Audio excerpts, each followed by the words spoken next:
Welcome to Subramanian. This is a slightly financial and a slight philosophical discussion or a blog on why people can't take decisions. There are people whom you meet who tell you make all the right noises, but they just don't pick up the pen and sign, or in today's case, will not send you the details of what next, right? Have you ever wondered why this happens and what you have contributed to this cause? Let's take the first one. First is fear. Markets are too high, markets are too low. So if you speak to a person today and the market is at say 53,000 Sensex, they're likely to tell you, oh, markets are too high, Fed is printing too much of money, RBI is printing too much of money, and they will say the same thing when the market is at 62,000.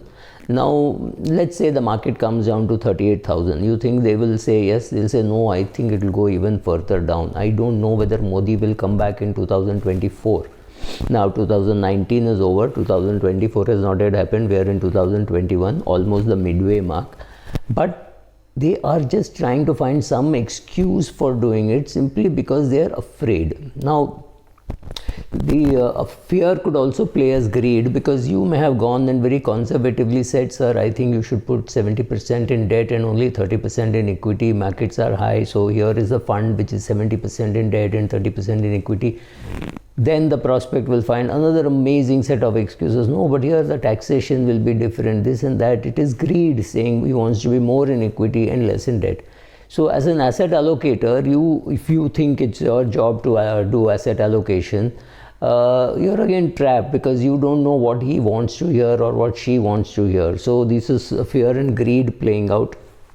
The other problem is you gave them too many options. Right? You said, they said, oh, where can we invest? And you just rolled out. It can be a large cap fund, it can be large and mid cap, it can be large, mid and small cap. It's called flexi cap. Then there is one which is hybrid. Then there is one which has got gold, silver, platinum, titanium, large cap, mid cap. That's it. You've lost it. Beyond one or two, the client can't process. Either it's an existing client who says, Subra, or so what do you think, and all that, that's talking. Or when they talk to their agent, it is like, I want to put another 5 lakhs, where do you think I should put? So it's either a client who says, I want to put 5 lakhs, you decide where to put, then you put it. Another person who can't make up their mind saying whether it should be more in equity, because if you say, let's put more in equity at 52,000 index or 53,000 index, you are a RIA. And they are likely to come out with, no, I think the market is high, and you say put more in debt. So again, the question of too many choices. Give the client an answer like, given your current set of circumstances, I think you can be fund A or fund B.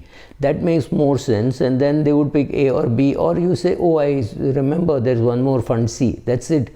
If you go beyond 3, then you are the decision maker. Then you are saying, so I think this is good that you should put, that they may agree. But those who can't agree and those who don't want to agree will say, let me think about it. Let me ask my brother-in-law, my sister's husband, or something like that. It gives them an excuse to postpone. After these basic things, then there is question of procrastination. They don't know what will happen if they do not invest, right? So suppose there was a prospect, and that prospect was completely insulated from the market, didn't care, and you approached them in April 2020 and said it's a great time to be investing, markets are low, and that person wanted to invest, let's say, 20 lakhs. They have not yet invested. They've just been waiting. Kal, parson. No logic for them to wait. You can actually do a screenshot of saying what could have happened. If you put 10 lakhs today, it would be worth 20 lakhs. It has no impact if their net worth is say 10 crores. It has zero impact. Even these things of saying this is what you missed out has no impact on them, because they are playing much below their ability to play. Right, so a person with a 10 crore net worth is talking of a 10 lakh investment. You're saying your 10 lakhs would have become 20 lakhs. It doesn't move a needle, right? So the question is, what is the impact on them is very difficult for you to know unless you know the full picture, how much money they have, what they want to do. Is there a fire under their butt?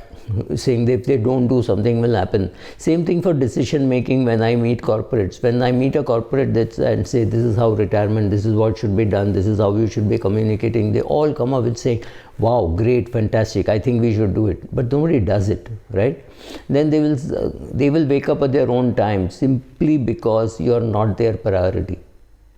Retirement is not the priority for any mutual fund. They don't have a CEO saying what is happening to the retirement fund. So the retirement funds are not growing.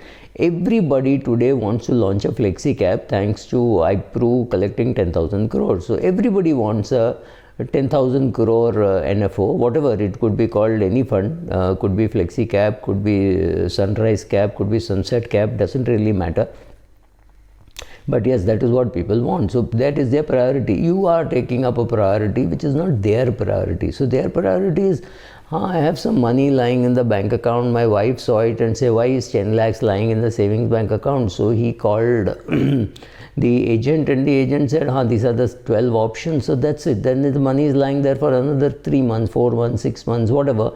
Nothing is happening. Why was the money lying there? Because the SIP size was too small. When the prospect or the client could have done a 50,000 rupee SIP, is doing a 20,000 rupee SIP. So that 30,000 is getting accumulated every year. Over 3 years, it has become 10 lakhs.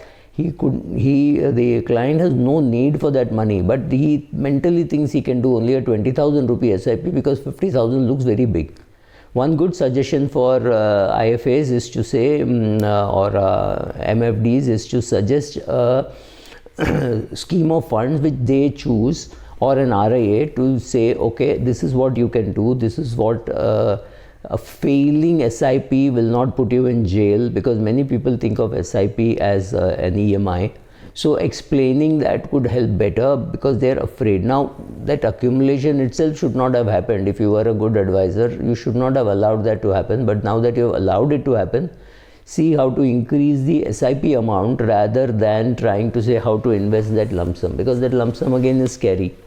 Even for people with 10 crore net worth, asking them to invest 50 lakhs in one shot, they get scared. They're saying, nay, I've heard SIP works. They don't know what really works. But yes, all these things, fear, greed, procrastination, all this helps in delaying. So one thing which I have learned from, I heard from a real estate agent, when she said, when I show a prospect places, I don't show more than 2 or 3.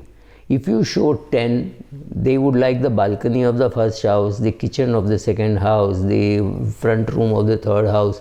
That combination is not available. This house is available with this balcony where there is a swing. This house is available with a big kitchen. This house is available with a big bedroom and with the wardrobes, right? This is the full package. Say no to this, then we move. So at a point in time, giving more than 3 alternatives is definitely not going to be very useful even from the investor or the client's point of view. Another very important thing is they don't really know what value you can add. Now, if I go and say I can do something on retirement, they find it pretty difficult to say that I don't know. So they think, oh, he knows, and then it's not their priority. They've got 40 funds and this is 37th. I'm talking of the 37th fund where they're all happy talking of the first 3. Right, saying, oh, our flexi cap is a great hit, our large cap is a great hit, but they will not concentrate, but they will all have 48 funds or 52 funds or 142 funds, I mean, depending on the fund house. They have a variety, but many of them may not even know why those funds are there. So it's very difficult to convince them that it is worth concentrating on some of these schemes, and well, you're lost because it's not their priority at all. Then there is the proverbial brother-in-law, ex-boss, mentor, somebody coming and saying, oh, sab chodo yaar, nahi chalta hai, ye desh mein nahi chalta hai, or something like that. And then that's it. The proverbial brother-in-law has screwed up or your training program or your sale or your real estate or something by saying, oh, I think this is too high priced or this is too low priced. Aapko isse acha ghar mil jayega, or some one casual comment, that is bad enough. Then there is, of course, lack of trust. Financial salespeople or trainers or anybody are not exactly on the top of their priority in terms of trust. So they will tell you that, yeah, I think it's a fantastic idea. their inability to say no is another problem for you, because they want to say no but they don't have the face to say no, because they've said yes to everything. Is there a demand for retirement products? Yes. Is there a problem that your sales force can't sell it? Is there a problem? Yes. Then they say, do you need to do retirement के लिए कुछ अलग से? Stuck. They can't say no. They'll say, it's a good idea, Supra. Let me talk. If you're talking to the CEO, he'll say, let me talk to the marketing head. If you're talking to the marketing head, he'll say, let me talk to the CEO, or something like that, right? So it is not that they don't want to take a decision, but there is no fire under their butt that they have to take the decision. So things get postponed. So why people can't decide? Some of it is because of the person offering too many alternatives, and some of it is because they love to procrastinate. There's no great fire happening. Net worth is 20 crores, or net worth is 10 crores. This additional 50,000 rupee SIP or 10 lakhs lying in the bank does not bug them, does not bother them, right? So that's it. Thank you.